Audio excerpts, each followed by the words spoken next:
नमस्कार, मैं आमिर और आप देख रहे हैं डेमोक्रेटिक चरखा। प्रधानमंत्री गरीब कल्याण योजना की जब शुरुआत की गई, उसकी घोषणा की गई, उद्घाटन किया गया, तब बड़े बड़े वादे किए गए थे। कहा गया था कि 80 करोड़ लोग इसके लाभार्थी होंगे और इस योजना के तहत कोई भी गरीब भूखा नहीं सोएगा और जो लॉकडाउन की वजह से रोज़ी रोज़गार छीना गया है, उनका ख़त्म हो गया है, उससे किसी पर असर नहीं पड़ेगा। लेकिन जब ज़मीनी हकीकत पर आप आते हैं तो ये सारे वादे, सारी चीज़ें खोखली नज़र आती हैं। हो सकता है जो लोग इस वीडियो रिपोर्ट को देख रहे हों वो मेरी बात से इत्तेफाक ना रखें, लेकिन दरअसल ग्राउंड लेवल की सच्चाई यही है। अभी कोरोना वायरस से बहुत सारे मज़दूरों की शायद मौत नहीं हुई हो, लेकिन गैर कोरोना पीड़ितों की मज़दूरों की मौत इससे ज़्यादा हुई है। ये मौत या तो ट्रक के नीचे आने से हुई है या तो आत्महत्या करने की वजह से हुई है। कुछ दिन पहले बॉलीवुड के एक बहुत बड़े अभिनेता सुशांत सिंह राजपूत ने आत्महत्या की। उसके बाद पूरे देश में ये बहस छिड़ गई, इस बात पे बहस होने लगी कि मेंटल हेल्थ कितना ज़्यादा ज़रूरी है। लेकिन वही बात जब मज़दूरों की आती है तो हमारी मीडिया और हमारे तथाकथित प्रोग्रेसिव लोग, सारे लोग शांत हो जाते हैं। यूपी का एक छोटा सा कस्बा है जिसका नाम है बांदा। बांदा में 1 महीने से कम की अवधि में लगभग 16 मजदूरों ने आत्महत्या कर ली है। आत्महत्या 2 वजह से की जा रही है। पहला, लॉकडाउन में जो रोज़ी रोज़गार छीन लिया गया, ख़त्म हो गया, उसके बाद वो घर कैसे चलाए, इस बात के तनाव में आकर आत्महत्या की गई, या किसी मानसिक दबाव के चलते, मानसिक परेशानी के चलते। लेकिन इनके मेंटल हेल्थ पे, मज़दूरों के मेंटल हेल्थ पर कोई भी बात नहीं करता। रविवार को बोधीपुरवा गांव में एक बालू खदान मजदूर जिनका नाम लाला राम निषाद है, उनकी उम्र 25 साल है, उन्होंने आत्महत्या कर ली। 19 जून को मुन्ना निषाद, वो भी एक मज़दूर हैं, उन्होंने आत्महत्या की। 18 जून को 2 मज़दूरों ने यूपी के बांदा के कस्बे में ही आत्महत्या की। 17 जून को अखिलेश सिंह, जो महाराष्ट्र के पुणे में मजदूरी करते थे और लॉकडाउन की वजह से उन्हें वापस अपने घर बांदा आना पड़ा, उन्होंने मानसिक दबाव में आकर आत्महत्या की। 16 जून को रामकेश, जिनकी उम्र 20 साल है, वो पंजाब में मजदूरी करते थे और लॉकडाउन के बाद उन्हें वापस आना पड़ा और उनका पूरा रोज़गार छीन लिया गया, उन्होंने भी आत्महत्या कर ली।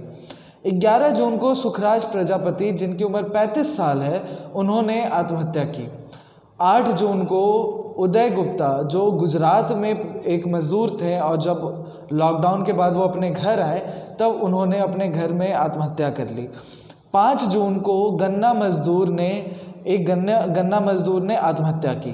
3 जून को एक महिला ने अपने 3 बच्चों के साथ जहर खाने की कोशिश करके आत्महत्या करने की कोशिश की, लेकिन उन्हें बचा लिया गया। उनके पति ने 1 महीने पहले ही आत्महत्या की थी।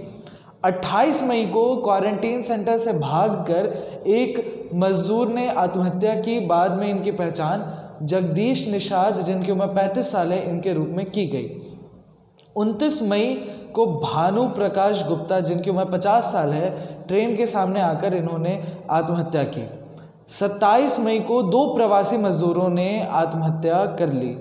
25 मई को गरीबी से परेशान होकर एक मज़दूर ने आत्महत्या की। 22 मई को मुनसेवा गांव के सुनील, जिनकी उम्र 19 साल है, उन्होंने आत्महत्या की। इससे पहले 14 मई को तिंदवारी थाना क्षेत्र के लोहारी गांव में 25 साल के सूरज ने अपने घर में फांसी लगा ली थी। वो आगरा के एक प्राइवेट कंपनी में काम करते थे जो लॉकडाउन की वजह से बंद हो गई थी और इससे परेशान होकर उन्होंने आत्महत्या कर ली थी।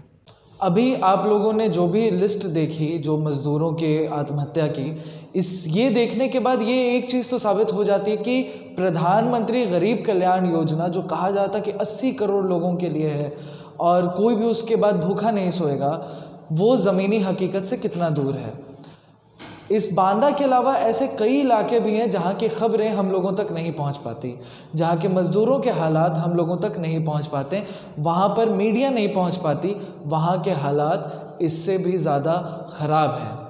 लगातार मानसिक दबाव में आकर मेंटल हेल्थ ख़राब होने की वजह से मज़दूर आत्महत्या कर रहे हैं, लेकिन सरकार इसको लेकर कोई भी उचित कदम नहीं उठा रही है।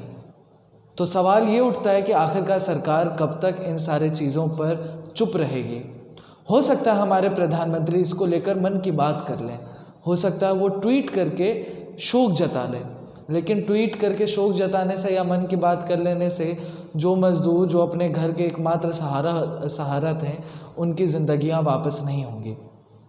हो सकता है वित्त मंत्री कोई और बड़ा पैकेज का अनाउंसमेंट कर दें जो शायद हमारी जीडीपी का 50% हो, लेकिन क्या उससे भी मज़दूरों की आत्महत्याओं को रोका जा सकता है या उससे भी मज़दूरों की स्थिति में बदलाव आएगा? ये शायद नामुमकिन ही लगता है। नमस्कार, मैं आमिर और आप देख रहे थे डेमोक्रेटिक चरखा। अगर आपको ये वीडियो रिपोर्ट पसंद आई है, आप इसे फेसबुक पे देख रहे हैं तो आप हमारे पेज को लाइक कीजिए, अगर आप इसे यूट्यूब पे देख रहे हैं तो हमारे चैनल को सब्सक्राइब कीजिए, इस वीडियो को लाइक कीजिए और ज़्यादा से ज़्यादा शेयर कीजिए लोगों के पास, ताकि हम लोग एक दबाव मुक्त पत्रकारिता करने के लिए और ज़्यादा प्रेरित हों। लाइक शेयर कमेंट करें इस वीडियो पे और सब्सक्राइब कीजिए डेमोक्रेटिक चरखा को।